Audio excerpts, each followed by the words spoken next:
നമസ്കാരം. 9 മണി വാർത്തയിലേക്ക് എല്ലാ പ്രേക്ഷകർക്കും സ്വാഗതം. ആദ്യം ഇതുവരെയുള്ള പ്രധാന വാർത്തകൾ നോക്കാം. ശ്രീലങ്കയിലെ ചുഴലിക്കാറ്റിൽ മരണം 200 കടന്നു. 191 പേരെ കാണാനില്ല. നിരവധി പ്രദേശങ്ങൾ ഇപ്പോഴും വെള്ളത്തിനടിയിൽ. ഇന്ത്യയുടെ 3 കപ്പലുകളടക്കം രക്ഷാപ്രവർത്തനത്തിൽ പങ്കെടുക്കും. ദിറ്റ്വ ഇന്ത്യൻ തീരത്തേക്ക്. തമിഴ്നാട്ടിലും പുതുച്ചേരിയിലും കനത്ത മഴ. ചെന്നൈ അടക്കം 9 ജില്ലകളിൽ ഓറഞ്ച് അലർട്ട്. ആന്ധ്രയിലും ജാഗ്രതാ നിർദ്ദേശം. വെനസ്വേലയ്ക്കെതിരെ സൈനിക നടപടിക്ക് അമേരിക്ക. വെനസ്വേലയുടെ വ്യോമപാത അടച്ചതായി ഡൊണാൾഡ് ട്രംപ്. നടപടി വെനസ്വേലിയൻ പ്രസിഡന്റിനെ ഭീകര സംഘാംഗമായി പ്രഖ്യാപിച്ചതിന് പിന്നാലെ ട്രംപിന്റെ പ്രഖ്യാപനം കൊളോണിയലിസ്റ്റ് ഭീഷണിയെന്ന വെനസ്വേല. റഷ്യൻ എണ്ണക്കപ്പലുകളെ ആക്രമിച്ച് യുക്രൈൻ. രാഹുൽ മാങ്കൂട്ടത്തിൽ ഒളിവിൽ തുടരുന്നു. മുൻകൂർ ജാമ്യാപേക്ഷ പരിഗണിക്കും വരെ അറസ്റ്റ് ഉണ്ടായേക്കില്ല. യുവതിയുടെ മൊഴി പ്രകാരമുള്ള സ്ഥലങ്ങളിൽ തെളിവ് ശേഖരണത്തിന് പോലീസ്. കോൺഗ്രസ് രാഹുൽ അധ്യായം അടച്ചെന്ന് കെ മുരളീധരൻ. രാഹുലിനെ ഇനി ഒരു പരിപാടിയിലും കയറ്റരുതെന്ന് പറഞ്ഞിട്ടുണ്ട്. സസ്പെൻഷൻ പുറത്താക്കലിന് തുല്യമാണെന്നും മുരളി.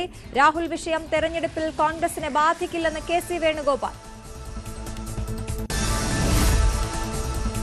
കാനത്തിൽ ജമീലയുടെ ഖബറടക്കം മറ്റന്നാൾ. ചടങ്ങ് CPM ജില്ലാ കമ്മിറ്റി ഓഫീസിൽ. പൊതുദർശനത്തിന് ശേഷം അത്തോളി കുനിയിൽ കടവ് ജുമാ മസ്ജിദിൽ. അർബുദബാധിതയായി ജമീല മരിച്ചത് ഇന്നലെ.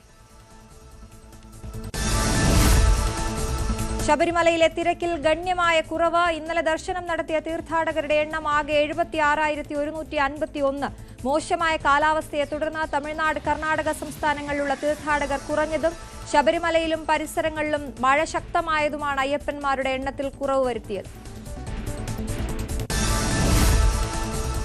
പാലക്കാട് മലമ്പുഴയിൽ സർക്കാർ വിദ്യാലയത്തിന് സമീപം പുലി. ഇന്നലെ രാത്രി 11 മണിയോടുകൂടിയാണ് സർക്കാർ സ്കൂളിന് സമീപത്തെ മതിലിൽ നാട്ടുകാർ പുലിയെ കണ്ടത്. പ്രദേശവാസികൾ ആശങ്കയിൽ. മുനമ്പം നിരാഹാര സമരം ഇന്ന് അവസാനിപ്പിക്കും. തീരുമാനം ഭൂനികുതി അടയ്ക്കാമെന്ന ഹൈക്കോടതി ഉത്തരവിന് പിന്നാലെ സമിതിയിലെ BJP അനുകൂലികൾ ബദൽ സമരത്തിന്. സ്വകാര്യ സ്പോൺസർക്ക് കൈമാറിയ കലൂർ സ്റ്റേഡിയം GCDAയെ തിരിച്ചേൽപ്പിച്ചു. നവംബർ 30-നകം തീർക്കുമെന്ന് കരാർ ചെയ്ത സ്റ്റേഡിയത്തിലെ നവീകരണ ജോലികളെല്ലാം പാതി വഴിയിൽ. ബാക്കിയുള്ള നിർമ്മാണ പ്രവർത്തനങ്ങൾ പൂർത്തിയാക്കാൻ സ്പോൺസർക്ക് വീണ്ടും സമയം നൽകാനാണ് GCDAയുടെ തീരുമാനം. ഇന്ത്യ ദക്ഷിണാഫ്രിക്ക ആദ്യ ഏകദിനം ഇന്ന്. വിരാട് കോഹ്ലിയും രോഹിത് ശർമ്മയും കളിക്കും. മത്സരം ഉച്ചയ്ക്ക് റാഞ്ചി. ഇനി വിശദമായി വാർത്തകളിലേക്ക് പോകുമ്പോൾ, ലൈംഗിക പീഡന പരാതിയിൽ കേസ് രജിസ്റ്റർ ചെയ്തതിന് പിന്നാലെ ഒളിവിൽ പോയ രാഹുൽ മാങ്കൂട്ടത്തിൽ MLAയെ കണ്ടെത്താനാകാതെ പോലീസ്. മുൻകൂർ ജാമ്യാപേക്ഷ പരിഗണിക്കുന്നതുവരെ ഒളിവിൽ തുടരാനുള്ള നീക്കമാണ് രാഹുൽ നടത്തുന്നത് എന്നാണ് വിവരം. ഇരയുടെ ചിത്രങ്ങളടക്കം വാട്സാപ്പ്, ഫേസ്ബുക്ക് ഗ്രൂപ്പുകളിലൂടെ പ്രചരിപ്പിക്കുന്നതിന് പിന്നിൽ ഗൂഢാലോചന നടന്നിട്ടുണ്ടെന്ന് വ്യക്തമാക്കുന്ന തെളിവുകളും അന്വേഷണ സംഘത്തിന് ലഭിച്ചു. പരാതിക്കാരിയുടെ ചിത്രങ്ങൾ പ്രചരിപ്പിക്കാൻ നിർദ്ദേശം നൽകിയ വാട്സാപ്പ് ഗ്രൂപ്പുകളുടെ അഡ്മിന്മാരെ കേന്ദ്രീകരിച്ചും പോലീസ് അന്വേഷണം തുടങ്ങിയിട്ടുണ്ട്. അതേസമയം അശാസ്ത്രീയ ഗർഭചിത്രം നടത്തിയതിനു ശേഷം യുവതി ചികിത്സ തേടിയ തലസ്ഥാനത്തെ പ്രമുഖ ഡോക്ടറുടെ മൊഴിയും അന്വേഷണ സംഘം ഉടൻ രേഖപ്പെടുത്തുമെന്നാണ് അറിയുന്നത്. ഡാൻ കുര്യനാണ് തിരുവനന്തപുരത്ത് നിന്ന് വിവരങ്ങളുമായി ചേരുന്നത്. Dan, good morning. എന്താണ് ഈ കേസിലെ ഏറ്റവും പുതിയ വിവരങ്ങൾ?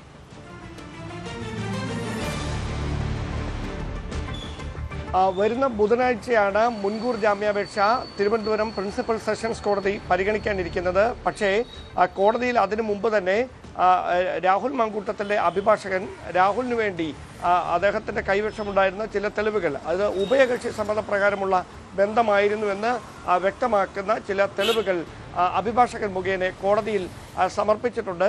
അതിനിടയിലാണ് വളരെ അപ്രതീക്ഷിതമായി ഈ ഇരയായ യുവതിക്കെതിരെ, പരാതിക്കാരിക്കെതിരെ വ്യാപകമായ സൈബർ ആക്രമണം ആരംഭിച്ചത്. വാട്സപ്പ്, ഫേസ്ബുക്ക് ഗ്രൂപ്പുകളിലൂടെയാണ് ഈ ഇരയുടെ ചിത്രങ്ങളടക്കം അവരെ അധിക്ഷേപിക്കുന്ന തരത്തിലുള്ള പരാമർശങ്ങളോടെ പ്രചരിച്ചുകൊണ്ടിരിക്കുന്നത്. ഇതൊരു കൃത്യമായ ഗ്രൂപ്പിൻ്റെ നിർദ്ദേശത്തിൻ്റെ അടിസ്ഥാനത്തിലാണ് ഈ പ്രചാരണം നടക്കുന്നതെന്നാണ് പോലീസിൻ്റെ കണ്ടെത്തൽ. ആ ഗ്രൂപ്പിൻ്റെ വാട്സാപ്പ് ഗ്രൂപ്പിൻ്റെ ചർച്ചയിൽ ഈ യുവതിയെ ഏത് തരത്തിലാണ് അധിക്ഷേപിക്കേണ്ടത്, ഈ ചിത്രങ്ങൾ എങ്ങനെയാണ് പോസ്റ്റ് ചെയ്യേണ്ടതെന്നൊക്കെ നിർദ്ദേശം നൽകുന്ന അഡ്മിന്മാരുടെ നിർദ്ദേശങ്ങളടങ്ങിയ വാട്സാപ്പ് ചാറ്റിൻ്റെ സ്ക്രീൻഷോട്ടുകൾ പോലീസിന് ലഭിച്ചിരിക്കുകയാണ്. ആ സ്ക്രീൻഷോട്ടുകൾ കേന്ദ്രീകരിച്ചുകൊണ്ടാണ് ഇപ്പോൾ പരിശോധന തുടരുന്നത്. അങ്ങനെയെങ്കിൽ ഇതിന് നിർദ്ദേശം നൽകിയ ഗ്രൂപ്പുകളുടെ അഡ്മിന്മാരിലേക്ക് ഉടൻ തന്നെ അന്വേഷണം എത്തും. അങ്ങനെയെങ്കിൽ തുടർ നീക്കങ്ങൾ വൈകില്ലെന്ന് തന്നെയാണ് അറിയുന്നത്. കാരണം സുപ്രീം കോടതിയുടെ കർശനമായ മാർഗനിർദ്ദേശങ്ങൾ ഇക്കാര്യത്തിൽ നിലനിൽക്കുന്നുണ്ട്. ലൈംഗിക പീഡന പരാതികൾ നൽകുന്ന ഇരകളുമായി ബന്ധപ്പെട്ട ഒരു തരത്തിലുള്ള വിശദാംശങ്ങളും മാധ്യമങ്ങളിലൂടെയോ അതല്ല മറ്റേതെങ്കിലും തരത്തിലോ അവരുടെ ഐഡന്റിറ്റി റിവീലാകുന്ന ഒരു വിവരങ്ങളും പങ്കുവെക്കാൻ പാടില്ല എന്നാണ് നിർദ്ദേശം. അത് മറികടന്നുകൊണ്ടാണ് ഇത്തരത്തിലൊരു സൈബർ ആക്രമണം നടന്നുകൊണ്ടിരിക്കുന്നത്. അത് ബോധപൂർവമായ ഗൂഢാലോചനയുടെ ഭാഗമായിട്ടെന്ന വിലയിരുത്തലാണ് അന്വേഷണ സംഘം. അങ്ങനെയെങ്കിൽ അതിന് നേതൃത്വം നൽകുന്നവരെ കണ്ടെത്താനുള്ള നീക്കത്തിലേക്ക് കൂടി ഉദ്യോഗസ്ഥർ വൈകാതെ തന്നെ കടക്കുമെന്നാണ് അറിയാൻ കഴിയുന്നത്. അതിനിടയിലാണ് യുവതി 16 ആഴ്ച പ്രായമുണ്ടായിരുന്ന ഈ ഗർഭസ്ഥ ശിശുവിൻ്റെ ഗർഭചിത്രം നടത്തിയതിനു ശേഷം ചികിത്സ തേടിയത് തിരുവനന്തപുരത്തെ ഒരു പ്രമുഖ ഡോക്ടറുടെ അടുത്താണ്. ആ ഡോക്ടറുടെ മൊഴി രേഖപ്പെടുത്താനുള്ള നീക്കം അന്വേഷണ സംഘം ആരംഭിച്ചിട്ടുണ്ട്. എന്തായാലും മുൻകൂർ ജാമ്യാപേക്ഷ പരിഗണിക്കുന്നതിന് മുമ്പ് രാഹുൽ മങ്കൂട്ടത്തിനെ അറസ്റ്റ് ചെയ്യാനുള്ള സാധ്യത ഇല്ല എന്ന സൂചനകളാണ് നമുക്ക് ലഭിക്കുന്നത്. പക്ഷേ രാഹുൽ മങ്കൂട്ടത്തിൽ എങ്കിലും പോലീസിൻ്റെ ഒരു നടപടി മുന്നിൽ കാണുന്നുണ്ട്. അതുകൊണ്ട് തന്നെയായിരിക്കാം ഇപ്പോഴും ഒളിവിൽ തുടരുന്നത്. രാഹുൽ എവിടെയാണെന്ന് കൃത്യമായി ലൊക്കേറ്റ് ചെയ്യാൻ പോലീസിനും കഴിഞ്ഞിട്ടില്ല എന്നാണ് വിവരം. കാരണം മൊബൈൽ ഫോൺ പലപ്പോഴും പല ലൊക്കേഷനുകളിലാണ് സ്വിച്ച് ഓൺ ആകുകയും ഓഫ് ആകുകയും ചെയ്തുകൊണ്ടിരിക്കുന്നത്. അഭിഭാഷകരെ കാണാനായി തലസ്ഥാനത്ത് കഴിഞ്ഞ ദിവസം എത്തി വക്കാലത്തിൽ ഒപ്പിട്ട് മടങ്ങിപ്പോയ രാഹുൽ മങ്കൂട്ടത്തിൽ എവിടേക്കാണ് പോയിരിക്കുന്നത് എന്നതിനെ സംബന്ധിച്ച സൂചനകളൊന്നും പോലീസിന് ഇതുവരെ ലഭിച്ചിട്ടില്ല എന്ന് വേണം കരുതാൻ. കാരണം അദ്ദേഹത്തോടൊപ്പമുള്ള സുഹൃത്തുക്കളെയും കൃത്യമായി തന്നെ പോലീസ് നിരീക്ഷിക്കുന്നുണ്ട്. പക്ഷേ രാഹുൽ മങ്കൂട്ടത്തിൽ എവിടെയാണ് എന്ന ചോദ്യത്തിന്, അതായത് മൊബൈൽ ഫോൺ ഉള്ള ലൊക്കേഷനിൽ തന്നെയാണോ രാഹുൽ മങ്കൂട്ടത്തിൽ ഉള്ളത് എന്ന ചോദ്യത്തിന് കൃത്യമായ ഉത്തരം കണ്ടെത്താൻ പോലീസിന് കഴിഞ്ഞിട്ടില്ല എന്നതാണ് വാസ്തവം. ശരി, ഡാൻ കുര്യനാണ് വിശദവിവരങ്ങൾ നൽകിയത്. അതേസമയം രാഹുൽ വിഷയത്തിൽ കോൺഗ്രസിന് രണ്ടഭിപ്രായമില്ല എന്നാണ് AICC general secretary KC Venugopal പറയുന്നത്. തെരഞ്ഞെടുപ്പിൽ കോൺഗ്രസിന് അനുകൂലമായ അന്തരീക്ഷമാണെന്നും രാഹുൽ കേസ് ബാധിക്കില്ല എന്നും KC വേണുഗോപാൽ പറഞ്ഞു. ഇല്ല, രണ്ടഭിപ്രായമില്ല. കോൺഗ്രസ് ഇക്കാര്യത്തിൽ എടുത്തിരിക്കുന്ന തീരുമാനങ്ങളെല്ലാം ഒറ്റക്കെട്ടായിട്ട് എല്ലാ നേതാക്കളും ഒന്നിച്ചു ചേർന്നെടുത്ത തീരുമാനമാണ്. ആ തീരുമാനത്തിൽ ഒരു വ്യത്യാസവും ഇല്ല.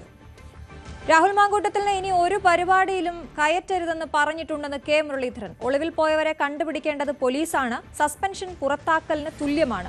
കോൺഗ്രസ് രാഹുൽ അധ്യായം അടച്ചെന്നും K മുരളീധരൻ പ്രതികരിച്ചു. കോൺഗ്രസിലെ MLA-മാർ ഇപ്പോൾ പാർട്ടിയിലുള്ള MLA-മാർ ആരും ഒളിവിലല്ല, എല്ലാവരും ഫീൽഡിലുണ്ട്. പാർട്ടിയിലില്ലാത്ത ഞങ്ങൾ മാറ്റി നിർത്തി ആരെങ്കിലും ഒളിവിൽ പോയിട്ടുണ്ടെങ്കിൽ കണ്ടുപിടിക്കേണ്ട പോലീസാണ്. അത് ഞങ്ങളുടെ ജോലിയല്ല. സസ്പെൻഷൻ നടപടിയുള്ള ഒരാളുടെ എന്ത് നടപടിക്കും പാർട്ടി ഉത്തരവാദിത്വമില്ല. ഒളിവിൽ പോയിട്ടുണ്ടെങ്കിൽ കണ്ടുപിടിക്കേണ്ടത് സർക്കാരാണ്. ഇല്ല, അത് അദ്ദേഹം സ്വന്തം നിലയ്ക്കാണ്. ഇനി അങ്ങോട്ട് കയറ്റണ്ടെന്ന് പറഞ്ഞിട്ടുമുണ്ട് പാർട്ടി. ഒരു സസ്പെൻഡ് ചെയ്ത ആൾക്കാരെ പങ്കെടുപ്പിക്കരുത് എന്ന് തന്നെയാണ് പാർട്ടി കൊടുത്തിട്ടുള്ള നിലപാട്. രാഹുൽ രാജിവെക്കണമോ വേണ്ടയോ എന്ന കാര്യം കോടതി നടപടിക്കനുസരിച്ച് പാർട്ടി തീരുമാനിക്കുമെന്ന് Palakkad DCC president A Thankappan. രാഹുലിനെ ആരും പിന്തുണയ്ക്കുന്നില്ലെന്നും തങ്കപ്പൻ പറഞ്ഞു. പാർട്ടിയാണ് കൂടെ, ഞങ്ങൾ പാർട്ടി എടുത്ത നടപടിയുടെ ജില്ലാ കോൺഗ്രസ് കമ്മിറ്റി. അദ്ദേഹം വ്യക്തിപരമായി പോകുന്നതിന് ഞങ്ങൾക്ക് ഉത്തരവാദിത്വമില്ല. പിന്നെ ഞാൻ നേരത്തെ പറഞ്ഞ പോലെ ഞങ്ങൾ ആർക്കും നടപടി എടുത്തുകൊണ്ട് ഒരു വിലക്ക് ഞങ്ങൾ ഏർപ്പെടുത്തിയിട്ടില്ല, ഇപ്പോഴും അപ്പോഴും എപ്പോഴും. മറ്റു വാർത്തകളിലേക്ക്. അർജന്റീന മത്സരത്തിന്റെ പേര് സ്വകാര്യ സ്പോൺസർക്ക് കൈമാറിയ കലൂർ സ്റ്റേഡിയം GCDAയെ തിരിച്ചേൽപ്പിച്ചു. നവംബർ 30-നകം തീർക്കുമെന്ന് കരാർ ചെയ്ത സ്റ്റേഡിയത്തിലെ നവീകരണ ജോലികളെല്ലാം പാതി വഴിയിലാണ്. ബാക്കിയുള്ള നിർമ്മാണ പ്രവർത്തനങ്ങൾ പൂർത്തിയാക്കാൻ സ്പോൺസർക്ക് വീണ്ടും സമയം നൽകാനാണ് GCDAയുടെ തീരുമാനം. ഈ നവംബർ മാസം 30-ന് ശേഷം ഇത് നമ്മുടെ കയ്യിൽ ഉണ്ടോ എന്ന് ചോദിച്ചാൽ നമ്മുടെ എല്ലാ സ്റ്റേഡിയം നമ്മളെ അതിലേക്ക് അപ്പുറത്തേക്ക് കൊണ്ടുപോകാനായിട്ട് ഉദ്ദേശിച്ചിട്ടില്ല. സ്പോൺസറുടെ ഈ വാക്കുകളൊന്നും പാലിക്കപ്പെട്ടില്ല. അർജന്റീന ടീം വരില്ലെന്ന് വ്യക്തമായതോടെ നവീകരണ ജോലികൾ സാവധാനത്തിലാക്കി സ്റ്റേഡിയം കൈയൊഴിയാനാണ് സ്പോൺസർ ശ്രമിച്ചത്. ബലത്തിൽ മത്സരങ്ങൾക്കൊന്നും ഉപയോഗിക്കാനാകാത്ത സ്ഥിതിയിലാണ് സ്റ്റേഡിയം. ചുറ്റുമതിൽ, പാർക്കിംഗ് ഏരിയ, കവാടം, കാന, സ്റ്റേഡിയത്തിനകത്തെ ടണൽ, പെയിന്റിംഗ് തുടങ്ങിയവയെല്ലാം പൂർത്തിയാകാതെ കിടക്കുന്നു. സീലിംഗ് ജോലികൾ 70% മാത്രമാണ് പൂർത്തിയായത്. മേൽക്കൂര നവീകരണ ജോലികളും പാതി വഴിയിലാണ്. സ്റ്റേഡിയത്തിന്റെ നിലവിലെ സാഹചര്യം GCDA എഞ്ചിനീയറിംഗ് വിഭാഗം വിശദമായി പരിശോധന നടത്തും. ബാക്കിയുള്ള നിർമ്മാണ പ്രവർത്തനങ്ങളിൽ ചിലത് പൂർത്തിയാക്കാൻ സ്പോൺസർക്ക് വീണ്ടും സമയം നൽകാനാണ് GCDAയുടെ തീരുമാനം. ചില നിർമ്മാണ പ്രവർത്തനങ്ങൾ GCDA തന്നെ നടത്തും. 70 കോടി ചിലവിട്ട് ഫിഫ മാനദണ്ഡങ്ങൾ പാലിച്ച് അന്താരാഷ്ട്ര നിലവാരത്തിൽ സ്റ്റേഡിയം പുതുക്കിപ്പണിയുമെന്നായിരുന്നു സ്പോൺസറുടെ വാഗ്ദാനം. എന്നാൽ ഇതുവരെ എത്ര കോടിയാണ് ഈ സ്റ്റേഡിയം പുനർനിർമ്മിക്കാൻ ചിലവായതെന്ന് GCDAയോ സ്പോൺസറോ വ്യക്തമാക്കിയിട്ടുമില്ല. ന്യൂസ് 18 കൊച്ചി. ശശി തരൂരിന്റെ ഭിന്നാഭിപ്രായങ്ങൾ കോൺഗ്രസിലെ ജനാധിപത്യത്തിന്റെ സൗന്ദര്യമെന്ന് KC വേണുഗോപാൽ. കോൺഗ്രസിൽ ആർക്കും അഭിപ്രായം പറയാൻ സ്വാതന്ത്ര്യമുണ്ടെന്നും KC വേണുഗോപാൽ പറഞ്ഞു. അത് അപ്പോഴല്ലേ നിങ്ങൾ കോൺഗ്രസിന്റെ ഒരു ജനാധിപത്യത്തിന്റെ ബ്യൂട്ടി കാണേണ്ടത്? ഞാൻ ചോദിച്ചോട്ടെ, BJPയിൽ നിന്നുകൊണ്ടാണ് ഇങ്ങനെ രാഹുൽ ഗാന്ധിയെ എങ്ങനെ പോഴ്ത്തിയിരുന്നെങ്കിൽ ഒരു സെക്കൻഡ് BJPയിൽ നിൽക്കാൻ പറ്റുമായിരുന്നോ? CPM-ൽ നിൽക്കുന്ന ഒരാൾക്ക് ഇങ്ങനെ പറയാൻ പറ്റുമോ? That is the beauty of Indian national Congress. ജനാധിപത്യത്തിന് ഇന്ത്യൻ നാഷണൽ കോൺഗ്രസ് കൊടുക്കുന്ന ഫ്രീഡം ഓഫ് ഇതുണ്ടല്ലോ. അത് അല്ല, അതും അവരുടെ സ്വാതന്ത്ര്യമാണല്ലോ. ഞാൻ പറഞ്ഞ മനസ്സിലായില്ല നിങ്ങൾക്ക്? ജനാധിപത്യത്തിൽ അഭിപ്രായങ്ങൾ പറയാനും ഡിഫർ ചെയ്യാനുള്ള സ്വാതന്ത്ര്യം കൊടുക്കുന്ന പാർട്ടിയാണ് കോൺഗ്രസ്. പിന്നെ പറയുന്നവരാണ് തീരുമാനിക്കേണ്ടത്. എന്നെ ജയിപ്പിച്ച മഹാജനങ്ങളും പാർട്ടിയും അവരുടെ കഠിനാധ്വാനം. ആ തെരഞ്ഞെടുപ്പിൽ ഈ BJPയും മോഡിയും എത്ര ശക്തമായിട്ടാണ് ഞാൻ എതിർത്ത് തോൽപ്പിക്കാൻ വേണ്ടി എന്ത് മലീമസമായിട്ടുള്ള രീതിയിലാണ് പ്രവർത്തിച്ചതെന്നൊക്കെ പറയുന്നവർ ശ്രദ്ധിക്കണം. പാലക്കാട് മലമ്പുഴയിൽ സർക്കാർ വിദ്യാലയത്തിന് സമീപത്ത് പുലി. ഇന്നലെ രാത്രി 11 മണിയോടെയാണ് സർക്കാർ സ്കൂളിന് സമീപത്തെ മതിലിൽ നാട്ടുകാർ പുലിയെ കണ്ടത്. പ്രദേശവാസികൾ വലിയ ആശങ്കയിലാണ്. ഇന്നലെ രാത്രി 11 മണിയോടെയാണ് പുലിയെ ഈ സ്കൂളിന് സമീപത്തെ മതിലിൽ കണ്ടത്. മലമ്പുഴയിലാണ് സംഭവം. സർക്കാർ വിദ്യാലയത്തിന് സമീപത്തെ മതിലിലാണ് പുലിയെ ഇന്നലെ കണ്ടത്. വലിയ ആശങ്കയിലാണ് പ്രദേശവാസികൾ. വനം വകുപ്പ് അവിടെ എത്തി തുടർ നടപടികൾ എന്ത് സ്വീകരിക്കുമെന്നുള്ള കാര്യം ഉറ്റുനോക്കുകയാണ്. എന്തായാലും പ്രദേശവാസികൾ വലിയ ഭീതിയിലാണ്.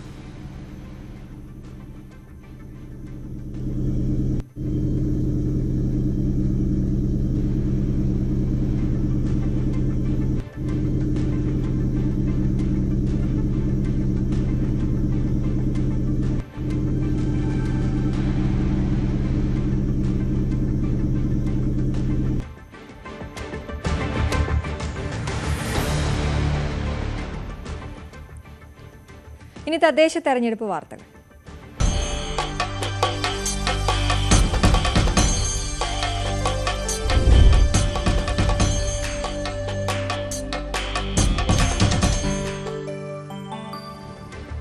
നാട്ടിലാകെ പോസ്റ്ററുകളും ബാനറുകളും ഒക്കെ നിറഞ്ഞിരിക്കുകയാണ് തദ്ദേശ തെരഞ്ഞെടുപ്പുമായി ബന്ധപ്പെട്ട്. ഈ തെരഞ്ഞെടുപ്പിൽ പോസ്റ്ററും ബാനറും ഇറക്കാത്ത ഏതെങ്കിലും ഒരു സ്ഥാനാർത്ഥിയെക്കുറിച്ച് നിങ്ങൾ കേട്ടിട്ടുണ്ടോ? അങ്ങനെയെങ്കിൽ അങ്ങനെ ഒരാൾ കോട്ടയത്തുണ്ട്. കോട്ടയം നഗരസഭയിലേക്ക് BJP സ്ഥാനാർത്ഥിയായി മത്സരിക്കുന്ന K. ശങ്കരനാണ് ഒരൊറ്റ പോസ്റ്റർ പോലും ഇറക്കാതെ തെരഞ്ഞെടുപ്പിൽ മത്സരിക്കുന്നത്. പോസ്റ്റർ അടിക്കാനുള്ള ഈ ചെലവ് കൊണ്ട് ക്യാൻസർ രോഗികൾക്ക് ചികിത്സാ സഹായം നൽകാനാണ് ശങ്കരന്റെ തീരുമാനം. നിലവിൽ കോട്ടയം നഗരസഭയിലെ സ്റ്റാൻഡിംഗ് കമ്മിറ്റി ചെയർമാനായ ശങ്കരൻ ജനങ്ങളുമായുള്ള പരിചയം ചൂണ്ടിക്കാട്ടിക്കൂടിയാണ് പോസ്റ്ററുകൾ ഒഴിവാക്കിയത്. G. ശ്രീജിത്തിന്റെ റിപ്പോർട്ട് കാണാം.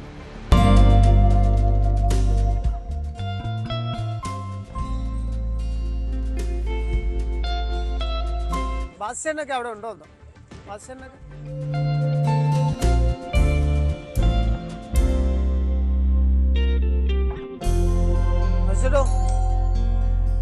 ഇലക്ഷൻ കഴിഞ്ഞോ? സാറേ നമസ്കാരം. മറ്റേ ഇതിന് പോകുന്നുണ്ടോ? ടൂറിന് പോകുന്നുണ്ടോ? ഇല്ല. ചേച്ചിയെ ഇങ്ങോട്ട് ഇറങ്ങിക്കോ. എന്ത് ചേട്ടനില്ലേ? ആണോ? എന്നറിയോ, കഴിഞ്ഞ ദിവസം വന്നോണ്ടാ. പിന്നെ കഴിഞ്ഞ ദിവസം ഒന്ന് ഓടി കയറിയതുകൊണ്ട് അപ്പം സാറിനെ കണ്ടിട്ട് കൃഷ്ണൻ ഇവിടെ ഉണ്ടല്ലോ. അപ്പം അതെ ഇപ്രാവശ്യം ബോർഡൊന്നും ഇല്ലാത്തതുകൊണ്ട്, ബോർഡിൽ പടമൊന്നും കാണാത്തത് കൊണ്ട് അതൊരു കുറവായിട്ട് വിചാരിക്കരുത് കേട്ടോ. അതിനാ ഇപ്രാവശ്യം നമ്മൾ ബോർഡും ഫ്ലെക്സും ബാനറും എല്ലാം ഒഴിവാക്കി. അപ്പം അതിൽ നിന്ന് കിട്ടുന്ന ചെറിയ സേവിങ്സ് 1-2 പേരെ നമുക്ക് കാര്യങ്ങളുണ്ട്. അപ്പോൾ അവർക്ക് ചെയ്യാം എന്നൊക്കെയാണ് വിചാരിക്കുന്നത്. നമ്മൾ ഇലക്ഷന് മത്സരിക്കുന്ന സമയത്ത് പോസ്റ്റർ, ബാനർ, ബോർഡ്, ചുവരെഴുത്ത് ഒന്നും കാണുന്നില്ലല്ലോ. വളരെ വലിയ പിന്തുണയാണ് ഈ വിഷയത്തിലുള്ളത്. പ്രത്യേകിച്ച് ഇവിടെ നടത്തിയിട്ടുള്ള വികസന പ്രവർത്തനങ്ങൾ, കഴിഞ്ഞ 5 വർഷക്കാലം ജയ ടീച്ചർ നടത്തിയിട്ടുള്ള വികസന പ്രവർത്തനങ്ങൾ, ഒപ്പം അതിനു മുമ്പായിട്ട് ഞാൻ തന്നെ കൗൺസിലർ ആയിരുന്നു ഇവിടെ. അപ്പോൾ അങ്ങനെയുള്ള നല്ല പരിചയം, എല്ലാ കുടുംബവുമായിട്ടുള്ള ബന്ധം അവർക്കൊക്കെ വളരെ സന്തോഷമാണ്. പ്രത്യേകിച്ച് അതിൻ്റെ ആവശ്യമേ ഇല്ല എന്നുള്ള നിലയ്ക്കുള്ള പ്രതികരണമാണ് എല്ലാ ജനങ്ങളും പറയുന്നത്. എന്ന് മാത്രമല്ല, അതൊരു നല്ല കാര്യങ്ങൾക്ക് അത് പ്രയോജനപ്പെടുത്തുന്നു എന്ന് അറിയുന്നതിൽ വലിയ സന്തോഷം അവരെല്ലാം എന്നോട് പറഞ്ഞിട്ടുണ്ട്. അപ്പോൾ അതുകൊണ്ട് ഇതൊരു പരിസ്ഥിതി സൗഹൃദമാണ്. ഒരുപാട് ആർഭാടം ഇല്ലാത്ത ഒരു പ്രചരണമാണ്. തീർച്ചയായിട്ടും ഈ ജനങ്ങൾക്കുള്ള വിശ്വാസം നമ്മൾ ജനാധിപത്യത്തിൽ വർദ്ധിപ്പിച്ചാൽ പൂർണ്ണമായിട്ടും അവർ നമ്മളോടൊപ്പം നിൽക്കും എന്നുള്ളതിന് നല്ല അനുഭവമാണ് എനിക്ക് ഉണ്ടായിട്ടുള്ളത്. സാറിനെ ഞാൻ ആദ്യം വന്ന് കണ്ടതാണ്. അത് കാരണം ഒരു റൗണ്ട് ഒന്ന് പൂർത്തിയാക്കാമെന്ന് വിചാരിച്ചു. ഇവിടെ കുറച്ച് വീടും കൂടെ കയറാനുണ്ട്. പോസ്റ്ററും ബാനറും ബോർഡും ചുവരെഴുത്തും ഒന്നും ഇല്ല.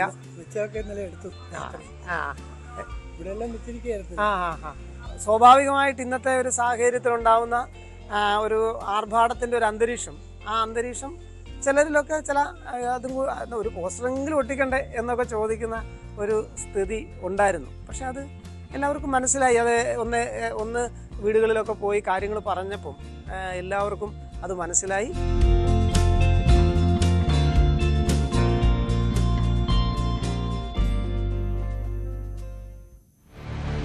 നമുക്ക് മുനമ്പത്തേക്ക് പോകാം. മുനമ്പത്തിന് നിർണായക ദിവസമാണ്. 400 ദിവസത്തിലധികമായി മുനമ്പം നിവാസികൾ നടത്തിവന്ന നിരാഹാര സമരം ഇന്ന് അവസാനിപ്പിക്കുകയാണ്. ഹൈക്കോടതി ഉത്തരവിന്റെ സാഹചര്യത്തിൽ ഭൂനികുതി അടയ്ക്കാൻ താൽക്കാലികമായെങ്കിലും കഴിഞ്ഞ സാഹചര്യത്തിലാണ് സമരം അവസാനിപ്പിക്കാൻ ഭൂസംരക്ഷണ സമിതി തീരുമാനിച്ചത്. അതേസമയം സമരം അവസാനിപ്പിക്കാനുള്ള സമരസമിതി തീരുമാനത്തിനെതിരെ ഒരു വിഭാഗം രംഗത്ത് വന്നിട്ടുണ്ട്. വഖഫിന്റെ ആസ്തി പട്ടികയിൽ നിന്നും മുനമ്പത്തെ ഒഴിവാക്കണമെന്നും ഇതിനായി ഇന്നു മുതൽ പുതിയ സമരപ്പന്തൽ കെട്ടി സമരം തുടങ്ങുമെന്നും അവർ പ്രഖ്യാപിച്ചിട്ടുമുണ്ട്. വിവരങ്ങളുമായി നവമി ദിനേശാണ് ചേരുന്നത്. Navami, good morning. മുനമ്പത്തേക്ക് എത്തുമ്പോൾ ഇന്ന് നിർണായകമായ ദിവസം അവിടെ സമരം അവസാനിക്കുന്നു എന്നുള്ളത് ആശ്വാസകരമാണ്. പക്ഷേ മറ്റൊരു സമരം ആരംഭിക്കുക കൂടിയാണ്. എന്തൊക്കെയാണ് വരുന്നത്?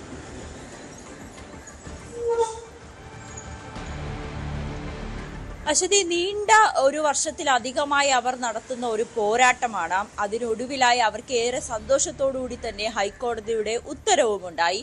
അതനുസരിച്ച് അവർ നിരവധി പേർ കരം അടയ്ക്കുകയും ചെയ്തു. അതിനുവേണ്ടി പ്രത്യേക ബൂത്ത് വരെ തുറക്കാമെന്ന മന്ത്രി പി രാജീവ് അവർക്ക് ഉറപ്പ് നൽകുകയും ചെയ്തു. ആ സാഹചര്യത്തിലേക്ക് പോകുമ്പോൾ ഇന്ന് അവരുടെ സമരം അവസാനിപ്പിക്കാൻ, ഈ നീണ്ട നിരാഹാര സമരം അവസാനിപ്പിക്കുന്നതിന് വേണ്ടി ഇന്ന് മന്ത്രി പി രാജീവും അതോടൊപ്പം തന്നെ കെ രാജനും വൈപ്പിൻ MLA ഉൾപ്പെടെയുള്ളവർ സമരമുഖത്തേക്ക് എത്തുകയും അവർക്ക് നാരങ്ങ വെള്ളം കൊടുത്ത് ഇന്ന് ഈ സമരം അവസാനിപ്പിക്കുക എന്നൊരു ധാരണയിലേക്ക് എത്തുകയും ചെയ്തു. ഇന്നലെ അത്തരത്തിലുള്ള വാർത്തകൾ പുറത്തു വന്നു. ഏറെ സന്തോഷത്തിലാണ് മുനമ്പം നിവാസികൾ. കാരണം അവരുടെ നിയമ പോരാട്ടം, അവരുടെ സമരമുറകൾ ഏത് രീതിയിലാണെന്ന് നമ്മൾ കണ്ടതാണ്. ഒരുപാട് ത്യാഗങ്ങൾ സഹിച്ചുകൊണ്ടും ഒരുപാട് അവഗണന സഹിച്ചുകൊണ്ടുമായിരുന്നു മുനമ്പ നിവാസികൾ ഇത്രയേറെ അവരുടെ സമരവുമായി മുന്നോട്ട് വന്നത്. പല ഘട്ടങ്ങളിലും ആരും തിരിഞ്ഞു നോക്കുന്നില്ല എന്ന ഒരു സാഹചര്യത്തിൽ പോലും അവർ അവരുടെ ഉദ്ദേശത്തിൽ നിന്ന് അല്ലെങ്കിൽ അവരുടെ ലക്ഷ്യത്തിൽ നിന്നും പിന്മാറാൻ മുനമ്പത്തെ സമരസമിതി തീരുമാനിച്ചിരുന്നില്ല. മുനമ്പം ജനതയുടെ അവസ്ഥ എന്താണെന്ന് ന്യൂസ് 18 പലപ്പോഴും പ്രേക്ഷകർക്ക് മുന്നിൽ കാണിക്കുകയും ചെയ്തു. ആ ഘട്ടത്തിലാണ് ഹൈക്കോടതിയുടെ നിർണായകമായിട്ടുള്ള ഉത്തരവ് വരികയും പിന്നീട് അവർ കരമടയ്ക്കുകയും ഒക്കെ ചെയ്തത്. ഇന്ന് ഉച്ചയോടുകൂടി 2:30 അവരുടെ സമരം അവസാനിപ്പിക്കുക എന്നിരിക്കെ ഒരു വിഭാഗം ആളുകൾ അവരുടെ സമരം തുടരുകയാണ്, അല്ലെങ്കിൽ പുതിയൊരു സമരമുറയുമായി രംഗത്തെത്തുകയാണെന്ന് ഇന്നലെ പ്രഖ്യാപിച്ചു. അത് BJP അനുകൂലികളായിട്ടുള്ള മുനമ്പ നിവാസികളാണ് അങ്ങനെ ഒരു സമരത്തിലേക്ക് എത്തി നിൽക്കുന്നത്. അവർ പറയുന്നത് ഈ സംസ്ഥാന സർക്കാർ ചതിക്കുകയാണ്. ഈ കരമടയ്ക്കുക എന്നത് മാത്രമല്ല, വഖഫിന്റെ ആസ്തിയിൽ നിന്നും മുനമ്പത്തെ ഒഴിവാക്കണം എന്നൊരാവശ്യം കൂടിയുണ്ട്. അത് ഈ വഖഫിനോട് പറയുവാനോ അല്ലെങ്കിൽ ആ രീതിയിലേക്കുള്ളൊരു നടപടി എടുക്കുവാൻ സംസ്ഥാന സർക്കാർ തയ്യാറായിട്ടില്ല. അതിനെതിരെ സംസ്ഥാന സർക്കാരിനെതിരെ ഈ വഖഫിന്റെ ആസ്തിയിൽ നിന്നും മുനമ്പം ഒഴിവാക്കണമെന്ന ആവശ്യവുമായി വീണ്ടും ഒരു സമരത്തിലേക്ക് ഇറങ്ങുവാൻ തന്നെയാണ് മുനമ്പത്തെ ഒരു വിഭാഗം ആളുകൾ തീരുമാനിച്ചിരിക്കുന്നത്. ഇന്ന് 2:30 പി രാജീവ് നാരങ്ങ വെള്ളം നൽകി ഒരു വിഭാഗം ഈ സമരസമിതിയുടെ സമരം അവസാനിപ്പിക്കുന്ന അതേ സമയം തന്നെ BJP അനുകൂലികളായിട്ടുള്ള മുനമ്പം നിവാസികൾ സമരം ആരംഭിക്കുകയാണെന്നാണ് പറയുന്നത്. അവരുടെ പ്രധാനപ്പെട്ട ആവശ്യം ഈ വഖഫ് ഭൂമി എന്ന പേര് അത് മുനമ്പത്തിൽ നിന്ന് ഒഴിവാക്കി കൊടുക്കണം എന്നതാണ്. അല്ലാതെ ഈ സമരത്തിൽ നിന്ന് പിന്മാറില്ല എന്നാണ് ഒരു വിഭാഗം ആളുകൾ പറയുന്നത്. എന്തായാലും മുനമ്പം നിവാസികൾ തന്നെ, മുനമ്പം ജനത തന്നെ രണ്ട് തട്ടിലായി മാറി സമരമുഖത്തിലേക്ക് ഇറങ്ങുന്ന ഒരു സാഹചര്യമാണ് ഇപ്പോൾ നമ്മൾ കാണുന്നത്. ഇന്നലെയാണ് ഇത്തരത്തിലുള്ള ഒരു പ്രഖ്യാപനവുമായി മുനമ്പത്തെ തന്നെ BJP അനുകൂലികൾ രംഗത്തെത്തിയിരിക്കുന്നത്. എന്തായാലും ഇനി എന്താണ് മുനമ്പത്തെ സമരത്തിന്റെ ഭാവി എന്നതാണ് ഉറ്റുനോക്കേണ്ടത്. അവരുടെ ഏറ്റവും പ്രധാനപ്പെട്ട ആവശ്യം അവരുടെ കരമടയ്ക്കുവാനുള്ള, അല്ലെങ്കിൽ അവരുടെ ഈ ഭൂമി അവർക്ക് തിരികെ കിട്ടണമെന്നതായിരുന്നു. അതിൽ ഏകദേശം തീരുമാനമായിരിക്കുന്ന സാഹചര്യത്തിലാണ് പുതിയൊരാവശ്യവുമായി വീണ്ടും സമരമുഖത്തേക്ക് ഇറങ്ങുവാൻ മുനമ്പത്തെ ഒരു വിഭാഗം ജനത തീരുമാനിച്ചിരിക്കുന്നത്. ശരി, നവമി ദിനേശാണ് വിവരങ്ങൾ നൽകിയത്. ശ്രീലങ്കയിൽ ദിറ്റ്വ ചുഴലിക്കാറ്റിൽ മരണം 200 കടന്നിരിക്കുകയാണ്. 200ഓളം പേരെ ഇപ്പോഴും കണ്ടെത്താനായിട്ടില്ല. 80,000-ഓളം ആളുകൾ റിലീഫ് ക്യാമ്പിലാണുള്ളത്. കഴിഞ്ഞ ഒരു പതിറ്റാണ്ടിൽ ശ്രീലങ്ക കണ്ട ഏറ്റവും ദുരിതപൂർണമായ വെള്ളപ്പൊക്കമാണ് ഇത്. രക്ഷാപ്രവർത്തനത്തിൽ 3 ഇന്ത്യൻ കപ്പലുകളും സജീവമായി ഉണ്ട്. ദിറ്റ്വ ഇന്ത്യൻ തീരത്തേക്ക് അടുക്കുകയാണ് എന്ന വലിയ ആശങ്കയും നിലനിൽക്കുന്നു. രാമനാഥപുരത്തും നാഗപട്ടണത്തും ശക്തമായ മഴയിലും കാറ്റിലും വ്യാപക നാശനഷ്ടമുണ്ട്. റാണിപെട്ട്, തിരുവള്ളൂർ ജില്ലകളിൽ ഇന്ന് റെഡ് അലർട്ടാണ്. ആന്ധ്രയുടെ തെക്കൻ ജില്ലകളും അതീവ ജാഗ്രതയിലാണുള്ളത്.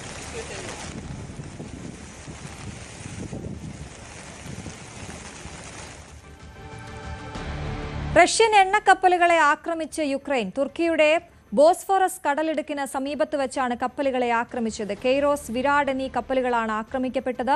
റഷ്യയുടെ മിസൈൽ ആക്രമണത്തിൽ യുക്രൈൻ നഗരത്തിന്റെ വൈദ്യുതി സംവിധാനം ഏറെക്കുറെ നിലച്ചിരിക്കുകയാണ്. അതേസമയം US വെനസ്വേല സംഘർഷം കനക്കുകയാണ്. വെനസ്വേലയുടെ വ്യോമപാത അടച്ചതായി ഡൊണാൾഡ് ട്രംപ് പ്രഖ്യാപിച്ചു.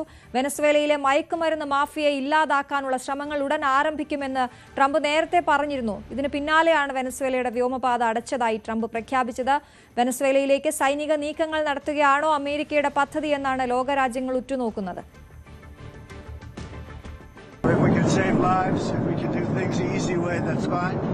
And if we have to do it the hard way, that's fine too. Mr. President, do you have any reaction? If you carry I'm not going to tell you what the goal is. You should probably know what the goal is, but they've caused a lot of problems, and they've sent millions of people into our country. They were probably the biggest abuser with Trend Aragua and all the others that they sent in, the drug dealers and drug lords, the people that they sent in, the jailbirds. They opened their jails and prisons and dumped them into the United States, and we're not happy about it. National Herald കേസിൽ സോണിയാഗാന്ധിക്കും Rahul ഗാന്ധിക്കുമെതിരെ criminal ഗൂഢാലോചന കുറ്റം ചുമത്തി പുതിയ FIR. ഇവർക്ക് പുറമെ 6 വ്യക്തികളെയും 3 കമ്പനികളെയും FIRൽ പ്രതി ചേർത്തിട്ടുണ്ട്. കോൺഗ്രസ് പാർട്ടിയുമായി ബന്ധമുള്ള കമ്പനിയായ അസോസിയേറ്റഡ് ജേർണൽസ് ലിമിറ്റഡ് വഞ്ചനാപരമായി ഏറ്റെടുക്കുന്നതിനുള്ള ക്രിമിനൽ ഗൂഢാലോചനയാണ് FIRൽ ആരോപിക്കുന്നത്. എൻഫോഴ്സ്മെന്റ് ഡയറക്ടറേറ്റിന്റെ പരാതിയുടെ അടിസ്ഥാനത്തിൽ ഒക്ടോബർ 3-ന് FIR ഫയൽ ചെയ്തു. ED അതിന്റെ അന്വേഷണ റിപ്പോർട്ട് ഡൽഹി പോലീസുമായി പങ്കുവച്ചു. PMLAയുടെ സെക്ഷൻ 66(2) പ്രകാരം ഷെഡ്യൂൾ ചെയ്ത കുറ്റകൃത്യം രജിസ്റ്റർ ചെയ്യാൻ EDക്ക് ഏത് ഏജൻസിയോടും ആവശ്യപ്പെടാം. കേന്ദ്ര ഏജൻസികൾ വേട്ടയാടുന്നതിൽ പുതുമയില്ല എന്നാണ് KC വേണുഗോപാൽ പ്രതികരിച്ചത്. ശബരിമലയിലേക്ക് പോകാം. ശബരിമലയിൽ തീർത്ഥാടക തിരക്കിൽ ഗണ്യമായ കുറവുണ്ട്. 9 മണിവരെ 22,000-ഓളം തീർത്ഥാടകരാണ് മല ചവിട്ടിയത്. ഈ സീസണിൽ ഏറ്റവും കുറച്ച് അയ്യപ്പന്മാർ എത്തിയത് ഇന്നലെയായിരുന്നു. 76,151 പേർ. ഈ സീസണിൽ ഇതുവരെ 12 ലക്ഷത്തോളം അയ്യപ്പന്മാരാണ് മല ചവിട്ടിയത്.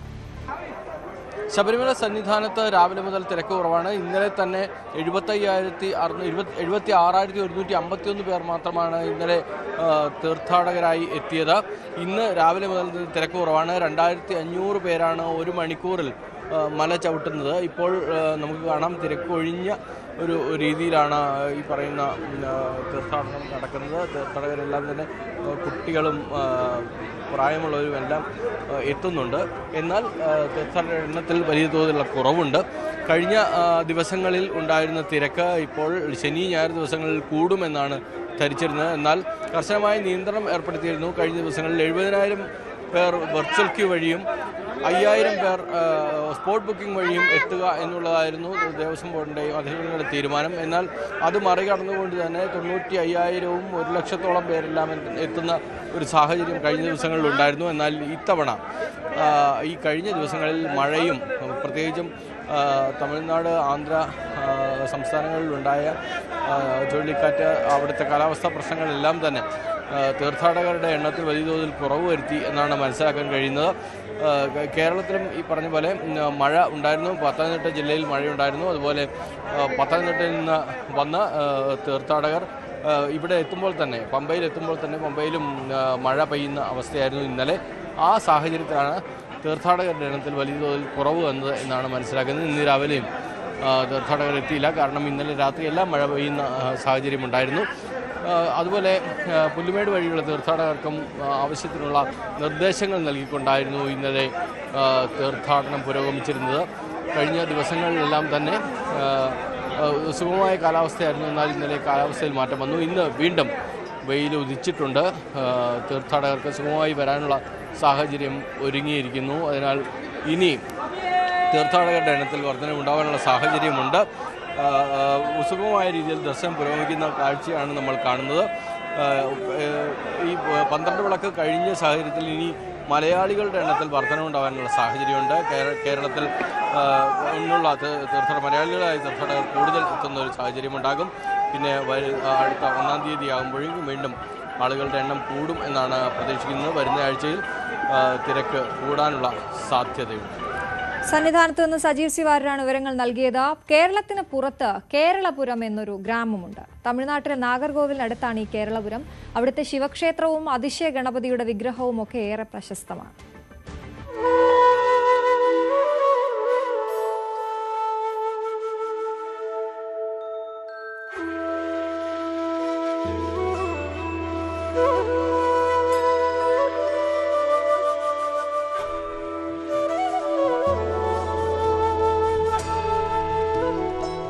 കേരളപുരത്തെ പ്രശസ്തമായ മഹാദേവ ക്ഷേത്രമാണിത്.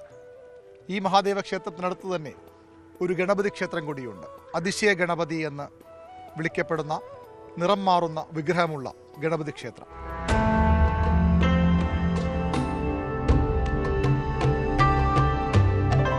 കർക്കടകം തുടങ്ങുന്നത് മുതൽ ധനുമാസം വരെ കറുത്ത നിറത്തിലായിരിക്കും ഇവിടത്തെ ഗണപതി.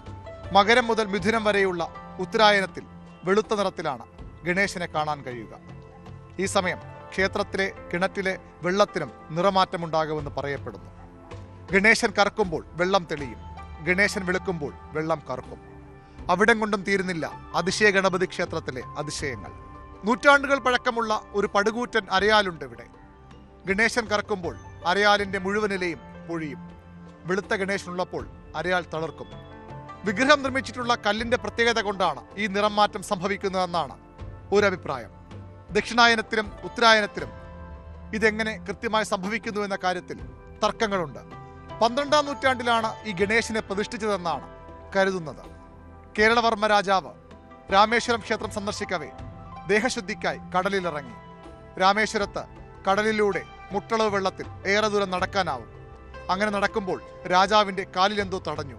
നോക്കിയപ്പോൾ അതൊരു ഗണേശ വിഗ്രഹമാണെന്ന് കണ്ടു. രാവണൻ ലങ്കയിൽ പൂജിച്ചിരുന്ന ഗണേശ വിഗ്രഹമാണെന്ന് പ്രശ്നവശാൽ തെളിഞ്ഞു. ആ വിഗ്രഹം രാമേശ്വരത്ത് എത്തിയതാകാം. ആ ഗണപതിയെയാണ് കേരളവർമ്മ രാജാവ് കേരളപുരത്തെ മഹാദേവർ ക്ഷേത്രത്തിൽ പ്രതിഷ്ഠിച്ചതെന്നും ഐതിഹ്യം. പ്രതിഷ്ഠ നടന്ന് 6 മാസം കഴിഞ്ഞപ്പോൾ വിഗ്രഹത്തിന് നിറം മാറ്റമുണ്ടായി. മറ്റൊരു പ്രത്യേകത കൂടിയുണ്ട് ഈ ഗണപതി ക്ഷേത്രത്തിന്. ഗോപുരമില്ലാതെ കേരളീയ രീതിയിൽ പണികഴിപ്പിച്ചതാണ് കേരളപുരം ക്ഷേത്രം.